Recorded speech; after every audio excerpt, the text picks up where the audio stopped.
Disclaimer: this biography is based on accurate research. Some images are illustrative due to copyright limitations. Netflix did not begin as the global streaming behemoth we know today. It started with a simple, almost quaint idea in 1997. Reed Hastings, Marc Randolph, launched a company that mailed DVDs directly to people's homes. This was a direct challenge to the brick-and-mortar video store, a model dominated by giants like Blockbuster. Rent movies from the comfort of your home, with no due dates and, critically, no punitive late fees. The iconic red envelope became the first Trojan horse, quietly slipping a new kind of consumer behavior into American mailboxes. This was not just about convenience. It was a fundamental attack on an established and often frustrating business model. The origin story centers on a $40 late fee Hastings incurred for the movie Apollo 13. While a useful marketing narrative, the reality was more complex.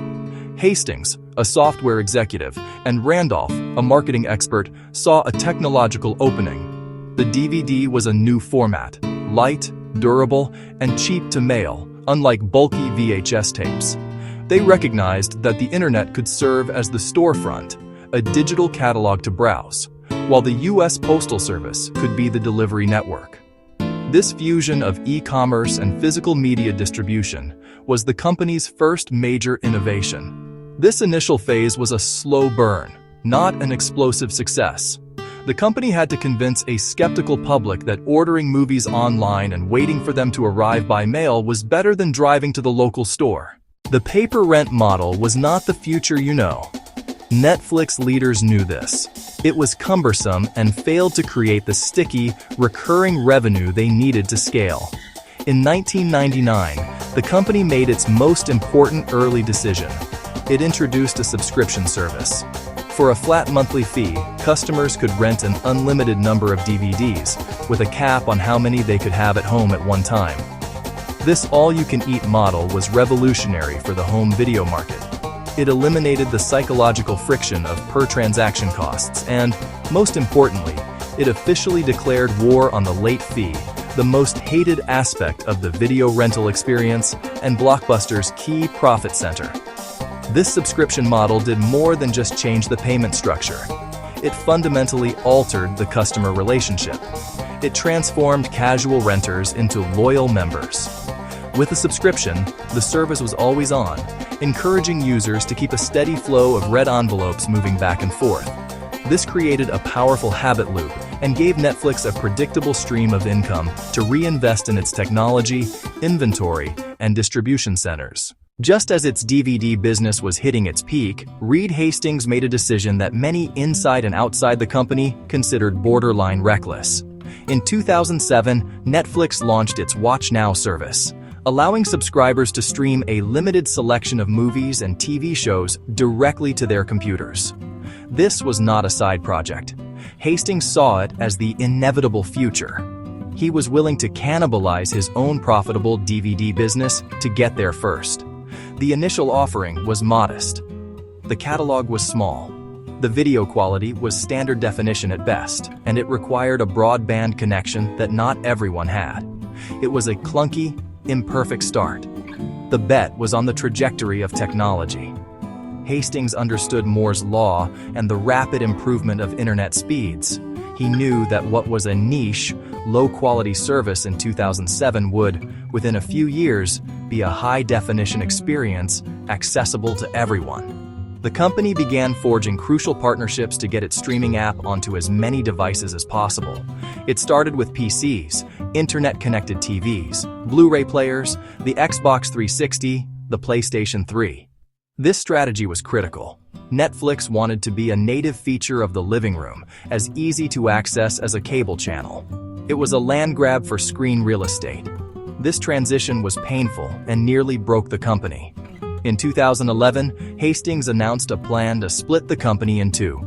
The DVD-by-Mail service would be rebranded as Quickster, while Netflix would become a streaming-only brand. The move was a communications disaster.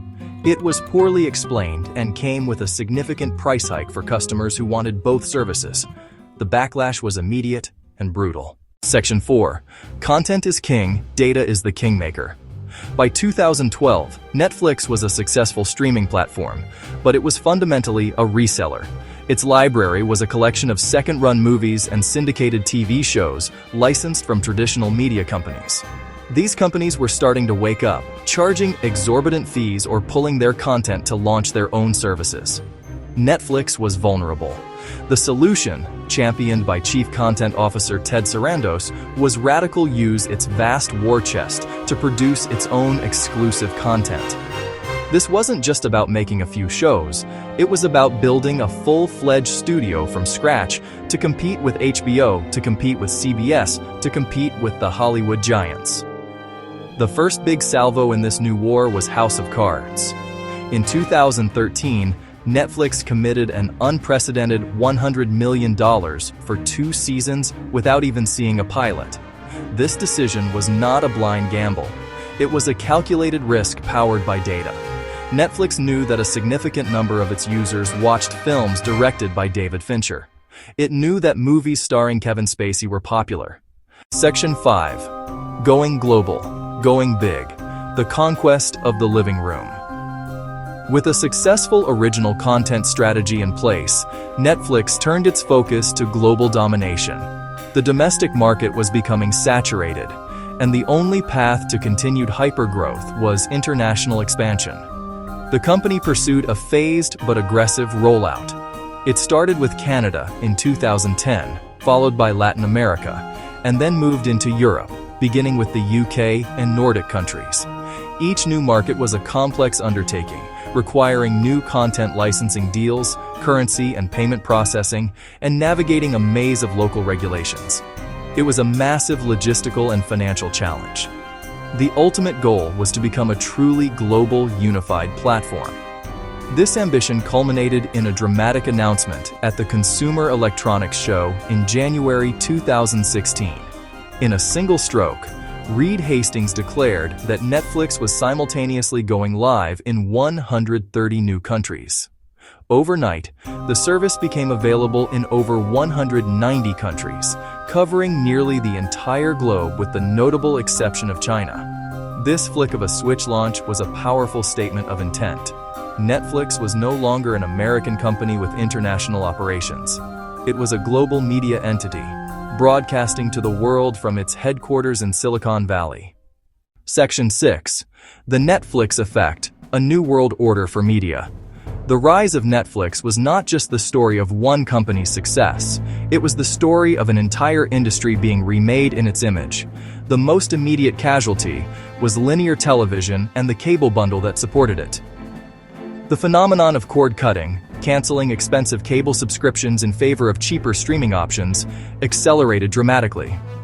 TV ratings for traditional networks went into a steep decline as viewers, particularly younger ones, abandoned scheduled programming for the freedom of on-demand. The Netflix and chill generation had little patience for appointment viewing or commercial breaks.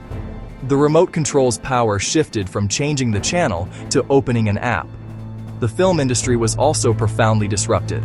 Netflix challenged the sacred theatrical window, the exclusive period when movies are only shown in cinemas. It began producing and acquiring films, including prestige pictures from directors like Martin Scorsese, Alfonso Cuarón, and releasing them directly on its platform, sometimes with only a limited theatrical run or none at all. This sparked a fierce debate between theater owners, who saw it as an existential threat, and Netflix, which argued it was simply expanding access to filmmaking.